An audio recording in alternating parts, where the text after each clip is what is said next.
What up, what up, what up, what up? It is Misha B here, back at it again with another video. And child, this video, so many things have gone wrong to make this video happen, but I felt it was important to come on here and to math things up a little bit. And I want you all to work with me in order for you to see how I plan out my yearly goals. So bring out a calculator, grab some of your expenses, and let's get to it so that you can use my model in order to plan your goals for yourself.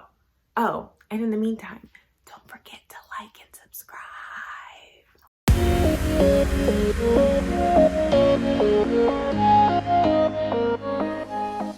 Okay, so I am not using any fancy app. I'm literally using a handy dandy calculator app on the iPad that I downloaded. Nothing super cray-cray. It's just like sitting down, grabbing all of your information and putting in the numbers. So the first thing that I personally like to do is figure out how much I bring home post-tax. So this is after my union dues, this is after taxes to the state and the federal government, after Medicare, after pension, after my 403B investments. This is after everything, what I bring home. And the way I do this is I look at my pay stub and I can see how much I take home each pay period. I'm salaried, which means that my paychecks are broken up quite evenly. If you are someone who's not salaried, this would be a little bit more difficult, but not impossible. You would just go over estimates on how much you bring home and take away like averages from your previous years, so it can still be done.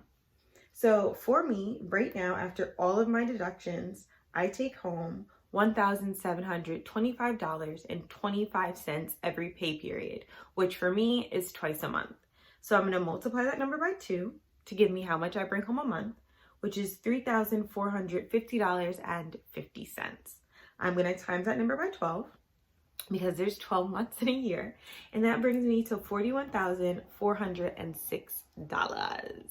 So this is how much I have to work with. This is how much I have to work with. Bam, right here. Cool. So I'm going to save this for later because I'm going to come back. I want you all to know that I did write this stuff down a little bit prior to, obviously because I needed to make my own yearly goals, but this is what it looked like. It's like yearly expenses and everything is broken down. You all cannot see because the light is blinding. There we go. So this was written down prior to the first of the year, but yet we have it. So I'm going to start off right now showing you all how I go through this process of breaking down the categories. So based off of my numbers, my housing expenses is $1,492 per month. And the way I did that was I added up my maintenance fees, which includes my taxes, which includes the fees for living in my building, etc., and my mortgage, and I got $1,492. I'm going to times that by 12 because that's how many months are in a year, and that brings me to $7,904. So this is how much a year I spend on shelter. Now in New York, we have this thing called Star Credit, which gives us a deduction on our taxes. So that's a little bit over $2,000. So really this number is around $15,000, but I'm not going to play with it. I like to keep my numbers more conservative and then just be happy when I have extra money that I can throw at investments or something. So what I'm going to do is I'm going to write that number down, this $17,904 on a handy dandy sticky note. It's already written, child. You see, this is what type of day I'm having. And then I'm going to reference my budget to see what other fixed expenses I have. It's much easier to do this with your fixed expenses first, and then you add some flair with it with your variable expenses. And fixed expenses are expenses that don't change. They're the same every month. Variable expenses are things that change depending on like what's going on in your life. So for an example, a fixed expense is something like a mortgage or your rent. Doesn't really change, and if it does change, it's like a yearly thing, compared to a flexible expense is something that changes quite often. So maybe something like how much you eat out during the year, right? During your birthday month, you might eat out a lot more compared to Corona months where you're not going anywhere. All right, so those are the differences between variable, which, you know, it's switch up and down, and fix, which is if it's up, it's stuck, that's what we're staying. So the next one I'm going to move on to is going to be my electric. So I have electric, which averages out to about $100 a month. It actually is a little lower than that. Like I said, I like to be conservative in my numbers, so I kind of shoot up my expenses just a little bit. Some months my bill is like $60. Other months it's like, the most expensive I think it's ever been was like $160. And I don't know what happened that month, child.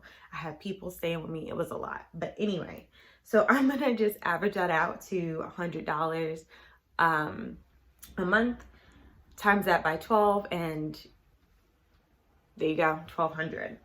So all of these numbers, I'm writing them down because at the end of it, I'm going to use these numbers to subtract from my take-home pay to see how much room I have for things like investments or travel. All right.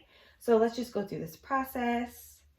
We have Wi-Fi, which is 129.53 times 12. And that's not just Wi-Fi, that's also cable. I will cut my cable soon. I don't want people in my house with, you know, COVID, and I need them to come take this thing out because it's like behind this huge, beautiful TV / bookshelf that I have in my living room. So I can't do that myself, and I'm gonna need somebody to come do it. So here we are. But that total is $1,554.36. Again, I'm gonna write this down to have all my numbers. And you just keep going through this process. We have car insurance, which I have written down is $1,536 per year. I have my homeowner's insurance, which comes around $600, give or take. Then from there, those are really my fixed expenses that I know every month what I'm spending, or at least close as possible. So again, those are my housing expenses, my Con Ed electric, my Wi-Fi, and my home insurance, and my driving insurance. Vroom, vroom. So from there, now we're gonna get to play around a little bit with these varied expenses in terms of figuring out how much you're gonna pay for what.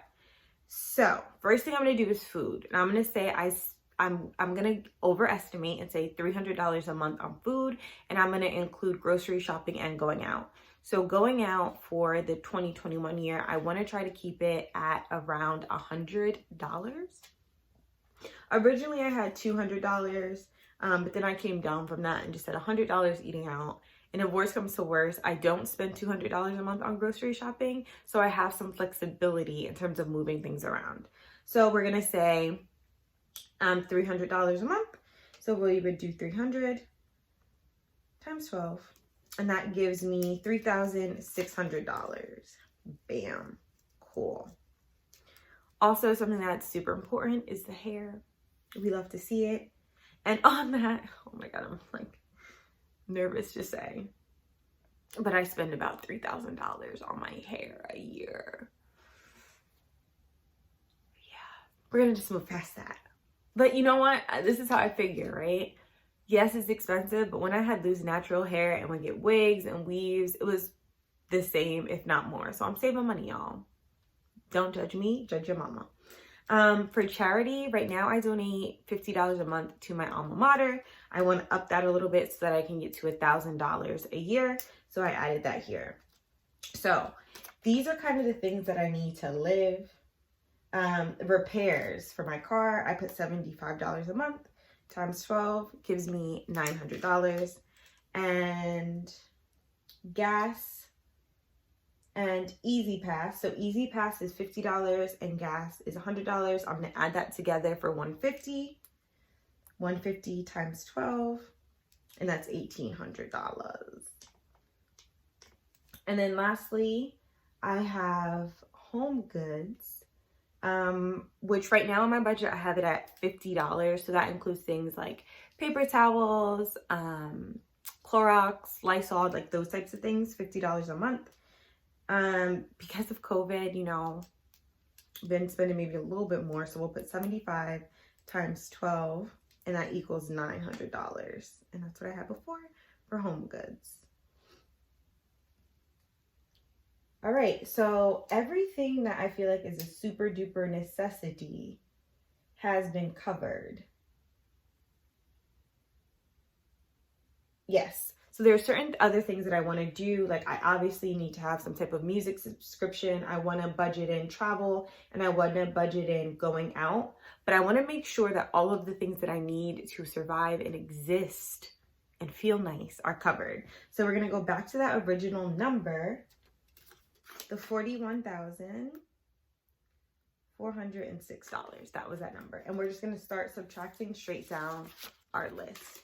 So we're going to start off with housing, which was $17,904.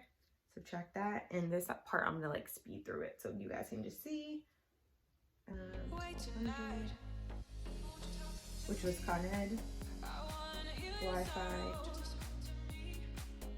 insurance, music licensing reimagined, housing insurance, food, hair, chassis,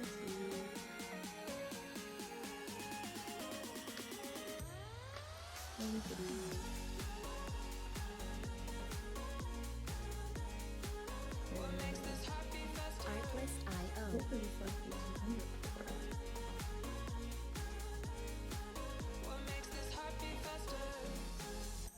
Oh, that was something different going out. Okay. So that leaves me with $10,111.64 for me to do whatever I please with because everything is covered that I want to be covered. Now, going out, I have written down $1,800, so I guess that's how much I want to spend on going out. Child, nobody's going anywhere, but that's okay. So that leaves me with $8,311.64 to kind of play around with to figure out what I want to do.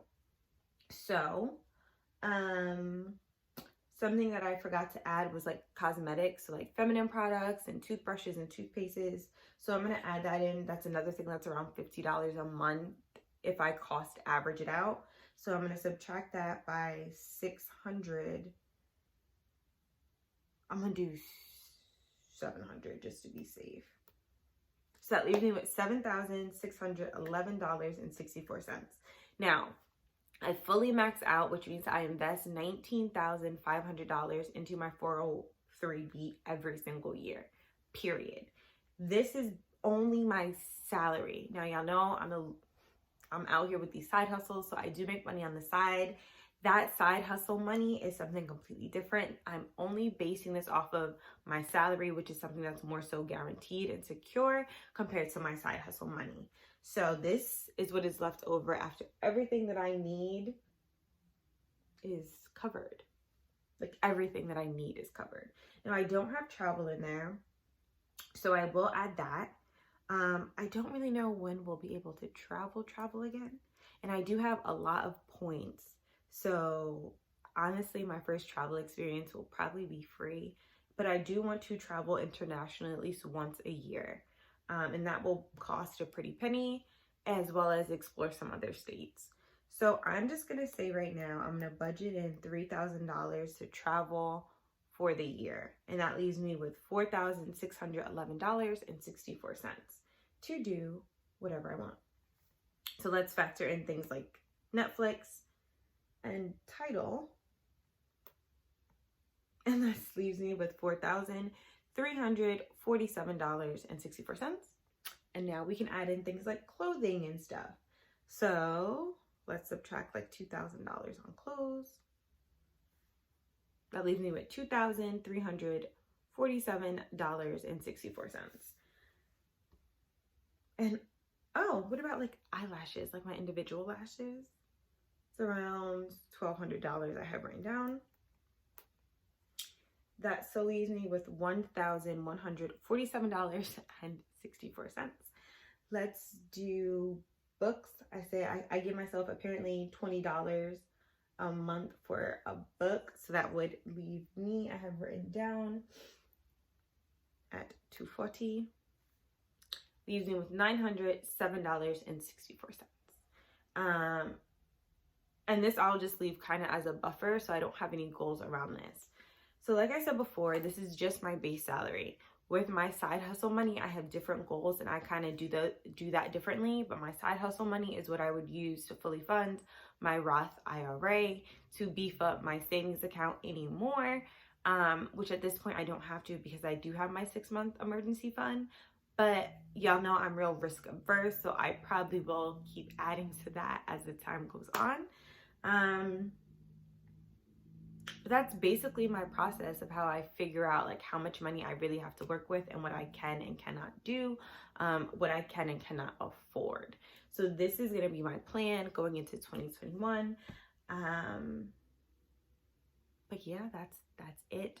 Right now for side hustle money, I make about an extra $600 a month. I make a little bit more than that. I actually have to do that math. But if you do that math, it's going to be enough to fully fund my Roth IRA for this year. Also have a raise coming up in May, so I will have to readjust these numbers to prepare for this raise because those numbers will change. Thankful to get a raise, or at least I prayfully will get it, right? With everything with COVID, we're not quite sure what the city is going to do. But when you get a raise, you want to readjust and do these numbers over. So this is kind of the tea, y'all. So in the meantime, in between time, thank you for coming to hang out with me. Stick to your budget in the best way you know how. Lots of love. And of course, peace, peace, peace, peace, peace, peace, peace.